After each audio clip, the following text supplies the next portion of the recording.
Greetings, I'm Dr. Batcha Montgomery. Thanks for joining us this evening. I want to share information about our FoodRx Healthy Lifestyle Series. The FoodRx Healthy Lifestyle Series is a comprehensive health and wellness coaching program designed to help you navigate your lifestyle towards optimal health. Do you want to reverse or control a chronic illness, or reduce or eliminate medications?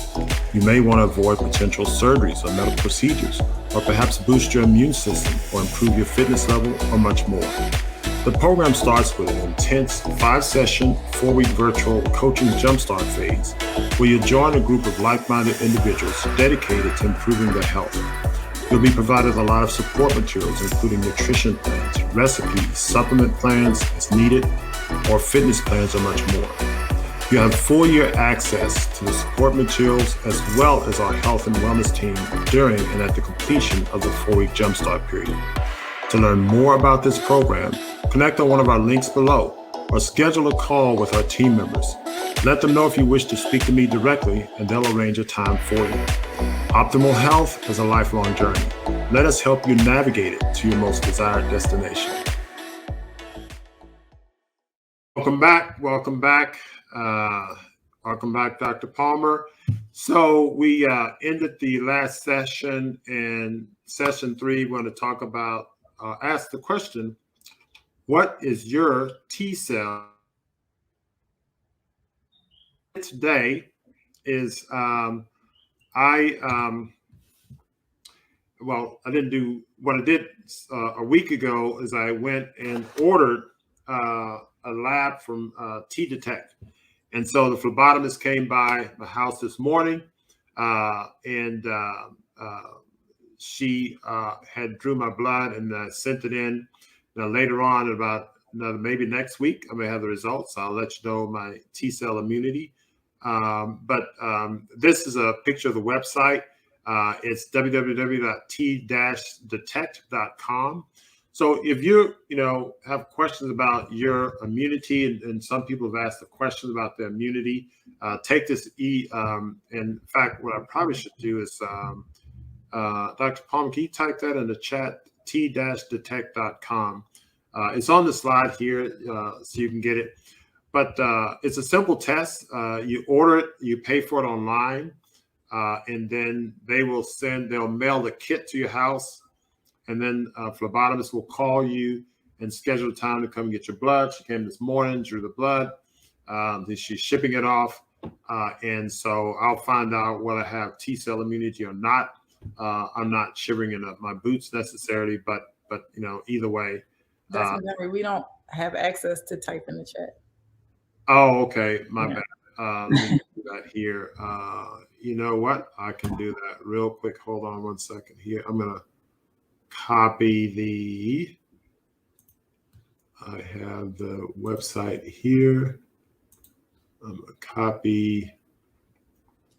In fact, let me do this. I'm going to share. I'm going to stop my share and then reshare and see if I can share my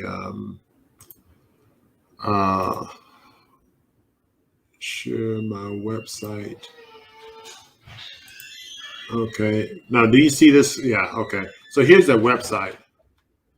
T-Detect. It's pretty easy to go on for patients, and it tells you how it does it. It has a nice little video in it, and so on. So you got T-Detect, and I'll share that in the chat for those. But again, you had on the slide and all of that. So that's what I did today, and I think it's a nice little test.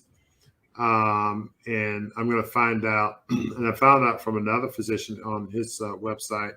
He had shared this, and he was talking about T cell immunity. Let's get to some of the questions and comments.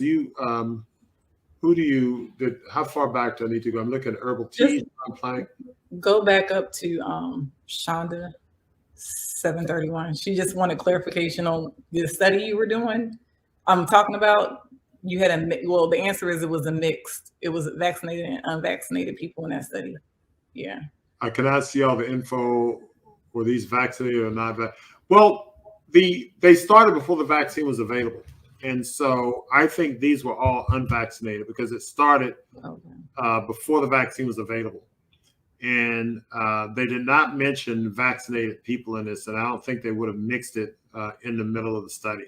Okay. So I'm almost certain they were all unvaccinated. But I'll look at the study again. If I see anything different, I'll go back. But when I looked through it, I didn't see any comment about vaccine. But it that would be problematic if they did that. So I cannot imagine them doing it. They didn't mention it.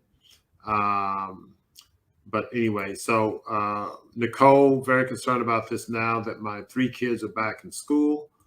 I don't know why are you concerned, Nicole, about your 3 kids being back in school?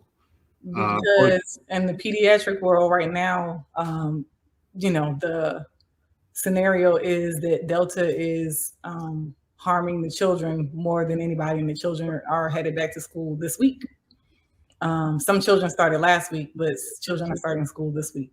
So a lot of the parents do have the fear of putting their children back in school. And down here in Texas, that there is not a mask mandate in the school, and so parents are also unhappy about that. So Tiffany Johnson Robbins, can you speak about mask wearing? The virus is much smaller than the average size of the holes in the mask, excluding N95 masks. Personally, I've never been a fan of mask wearing. A lot of patients I know who contracted the infection were wearing 2 masks and gloves and everything. It's not a perfect cover, and I don't know. You could probably make an argument for it. I would say in healthcare facilities, maybe nursing homes, you can maybe make an argument. Again, you may, if you did careful studies in very, very high risk areas and very, very where there are very vulnerable people, you might be able to find evidence of benefit of mask wearing.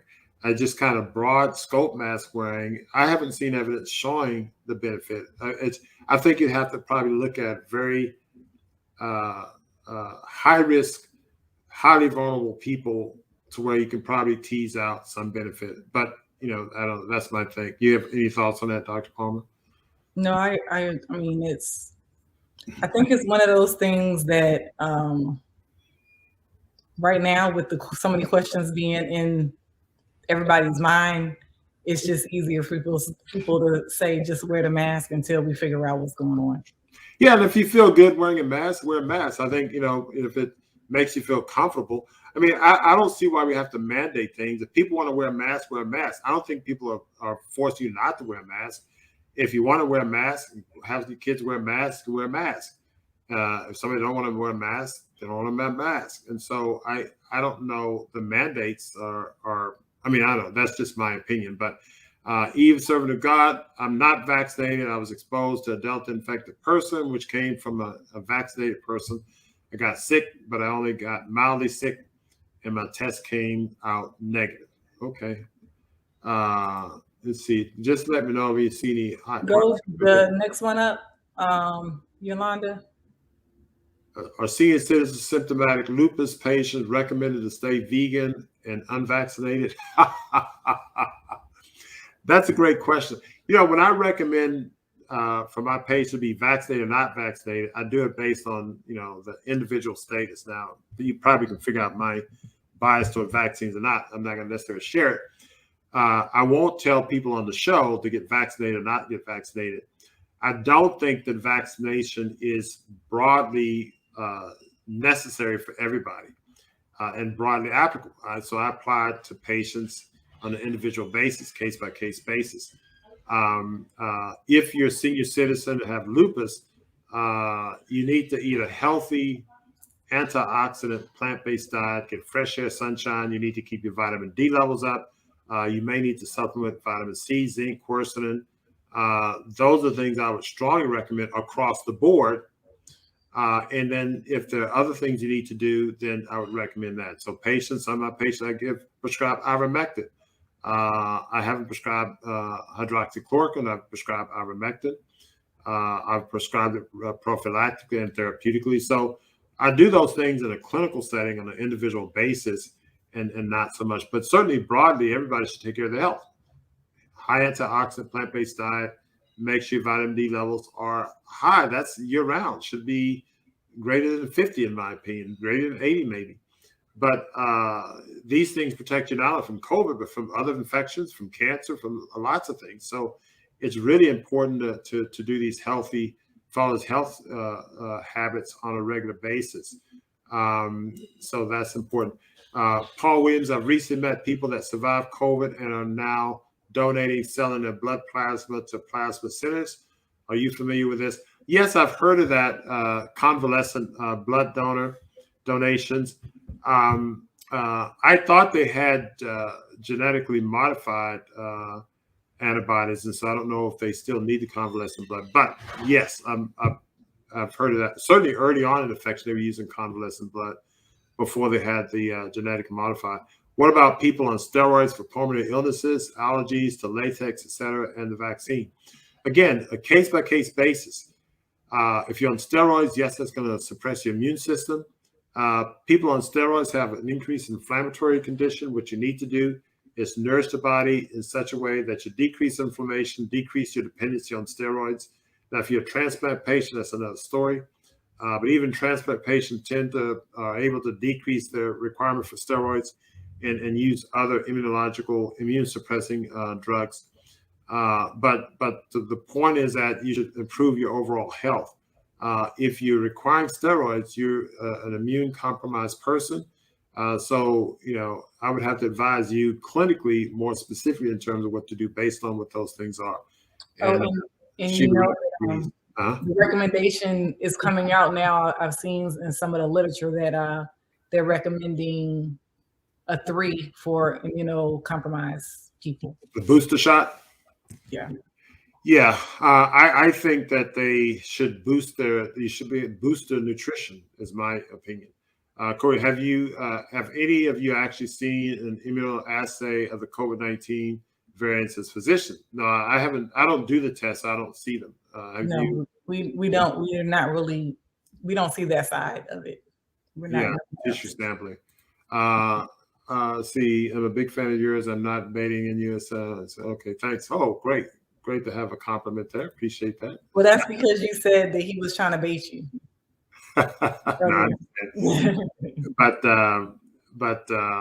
So Faye Park, in my opinion, is the spike increase when the vaccinated people thought they were good to go and started spreading the mutated version because the so-called vaccine doesn't stop transmission.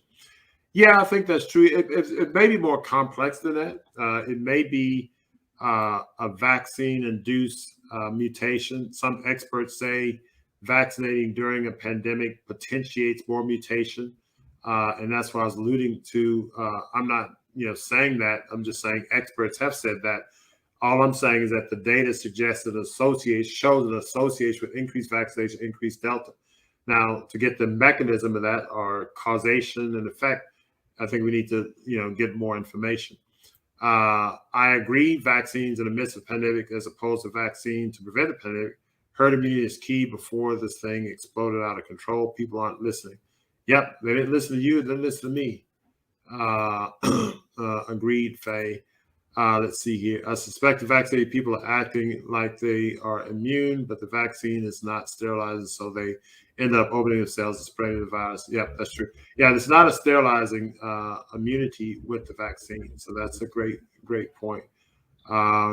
Let's see. I'm very glad that our school district makes people wear masks. Kids sneeze and cough and share germs like crazy. Yeah, that's too bad for kids. So don't think masks work. Okay, so a little debate among our people, masks work in surgery. I don't think they've proven that masks work in surgery. I need to look that up. I remember looking at some article showing that they didn't even show that masks work in surgery. I thought that we used masks in surgery when we were in training more so that we who are talking, in the surgery do not get anything into a sterile field. Yeah, no, I agree. That's the concept. I don't know if people have shown scientifically that wearing masks in surgery and not wearing masks surgery makes a difference.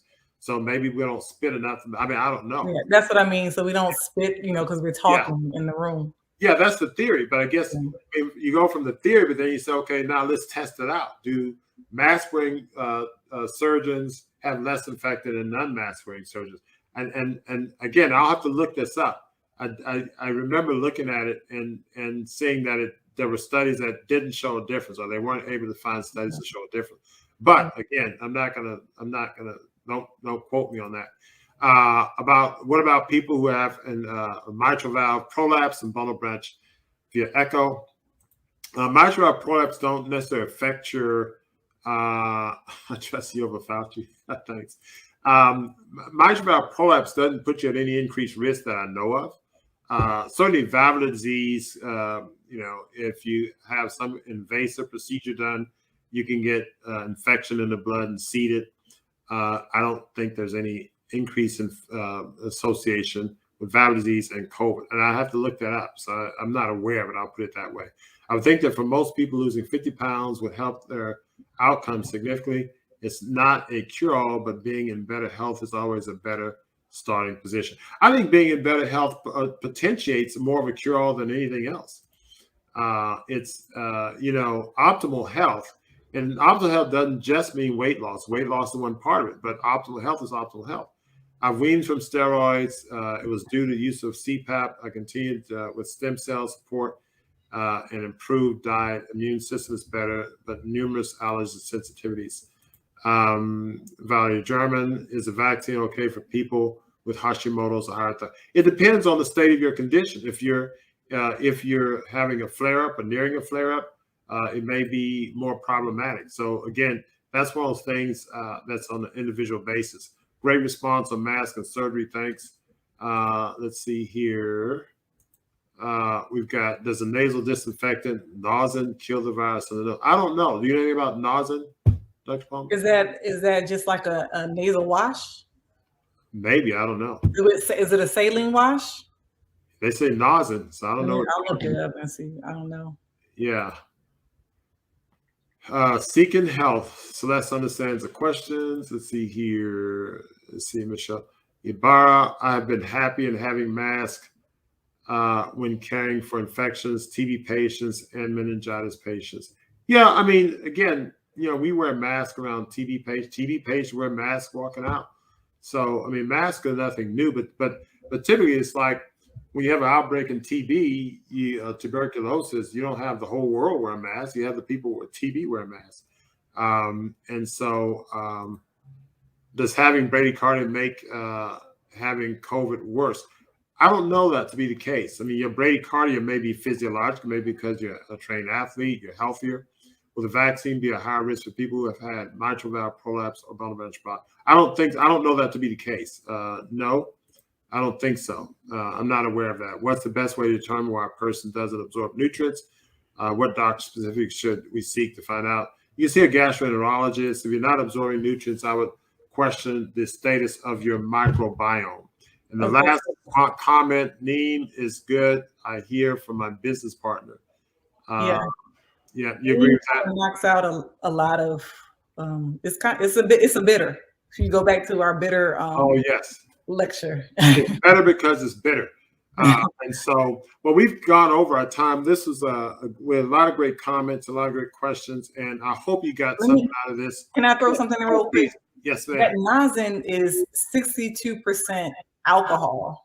And then it has some jojoba oil, coconut oil, and some other things in it. So just, it's a nasal antiseptic wash. Okay. Nasal. I mean, it probably could. So we do not yet know the impact the new variants will have on the case rates. We should stay vigilant, but I would like to see us learn to live with the virus in the midst of, instead of living constant fear of it. Ryan Cole, MD, and there's a link there. So if y'all want to look at that.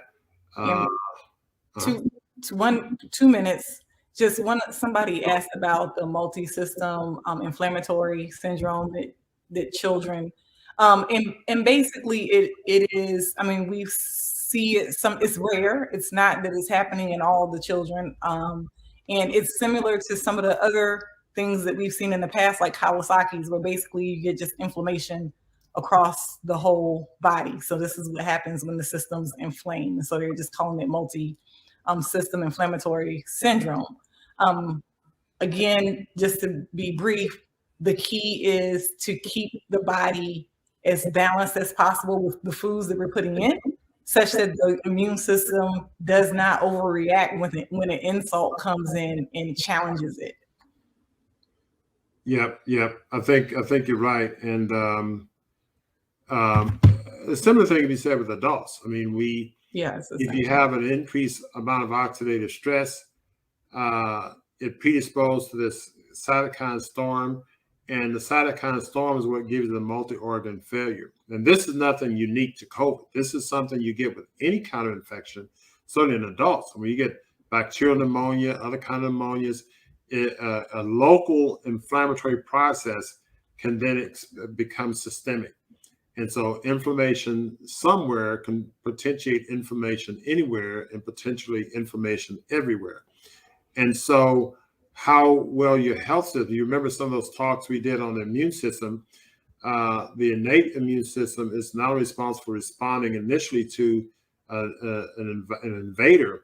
It's also responsible for turning off the immune system. So the immune system, a healthy immune system, is one that's robust, and it's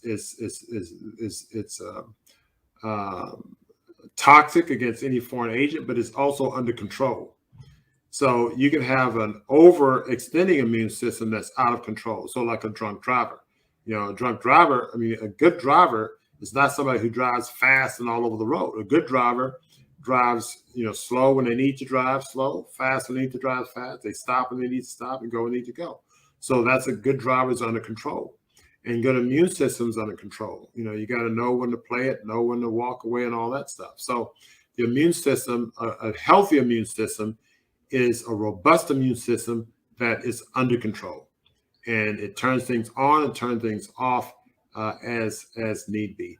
One more thing, and I know we have to go. No. People are asking questions, and something that sometimes I think is confusing to people. Somebody asked about oil of oregano, and somebody else asked about the iodine, and somebody else asked about something else over here. I won't catch it right now.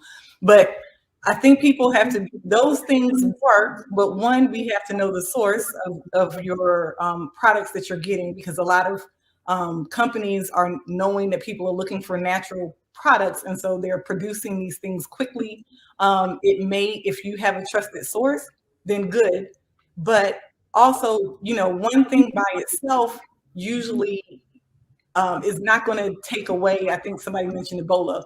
One thing by itself is not going to take a virus like that completely away. You have to be combining multiple things to boost the immune system to get the effect that you want with these. Because oil of oregano, that's a plant.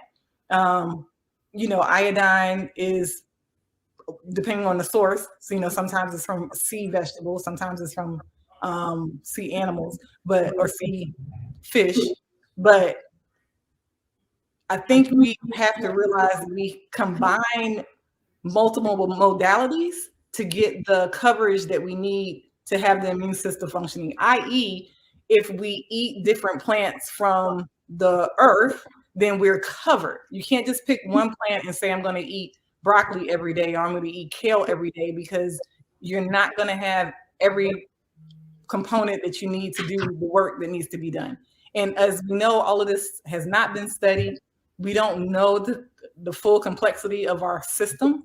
And so, staying in line with nature kind of protects us in a way that we don't even totally understand. And I know I might be getting off a little bit into kind of mystical things for some people, but staying in line with nature, in addition to what we're eating, but also spending the time calming ourselves, because I think that's what's happening now, especially with the children going back to school, is people are getting very anxious.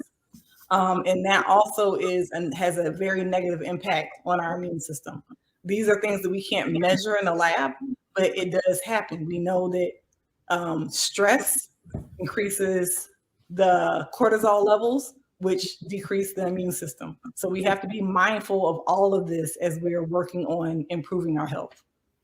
Yeah, I agree with you 100%. And there are all these plant food examples people are coming up with, but I'll say what I do, and I'm not telling people to do what I do, but this is what I do. During the whole thing, the whole COVID pandemic, I progressively, exercise outdoors more. I was already on a plant-based diet. I did a juice feast. I went all raw. I'm eating locally grown organic sprouts. I'm doing all of these things. I didn't get the vaccine. I don't plan to get the vaccine. When I was around some relatives who had COVID, they came in to get supplements from me.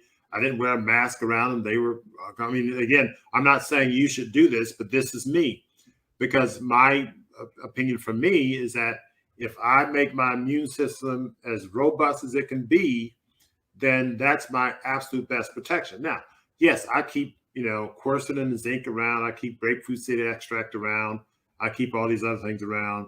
I have kids come in who may get sick or whatever the case is. And so if I were to get a sniffle or whatever, I'll take some grapefruit seed extract, or maybe I'll take a little extra vitamin C. But for the most part, I'm getting optimal nutrition, raw plant foods, super nutrients, et cetera, et cetera. And for me, that's my treatment for myself. Now, what I do for other patients depends on their circumstances, their ability and willingness to comply with optimal health practices and the like. But I strongly think, regardless of what you do, whether you take supplement X, Y, or Z, or you take the vaccine, or you take quercetin and zinc, the foundation is always going to be optimal health. I'll say that, until I'm blue in the face. Optimal health is going to be foundation, and foundation of optimal health is optimal nutrition. Optimal nutrition, in my opinion, is a plant-based diet, minimally processed whole food plant-based diet. And so the data shows that we talked about a study showed when we looked at plant-based eating people with animal-based eating people, plant-based people had less severe COVID infection. All the patients I treated with COVID, when I give them supplements, put them on a raw detox diet. We kill the virus within hours to days. And so we see that in the scientific data, see it in my clinical practice, and the biology and physiology explains this, in my opinion, in a very strong manner. And so that's what the evidence show from what we've seen, from what I've seen, at least. Yeah. Any other thoughts, Dr. Palmer? No, and just regardless of, vaccinated, unvaccinated, that question, most people who do get sick don't get help from the medical care system because they're not sick enough to need to be hospitalized. So you still have to do the same thing that he's talking about to get your system to feel better within, a certain amount of time. Dr. Montgomery goes all the way. He's, and I think that's the fear that people have, is because, this is your lifestyle. This is how you've been living. Most people don't live like that. And so most people are saying, okay, you are probably, I know what they're thinking, you are probably good, but their question is, are they good? Yeah. And that's where these things come in. And our general advice, I think the things we say over time, the foundation is optimize your health. And then above that, it depends on the specifics of your condition. And so that's why I don't go too far above that. The evidence of ivermectin is very, very strong. Okay. Quercetin and zinc are very effective in terms of supplements. Vitamin D levels, low the vitamin D levels associated with death. So you want to make sure vitamin D levels are not low. So these things we can talk about universally. Right. And so the evidence is very strong. Here, seeking health, I flashed this question up, but I didn't answer.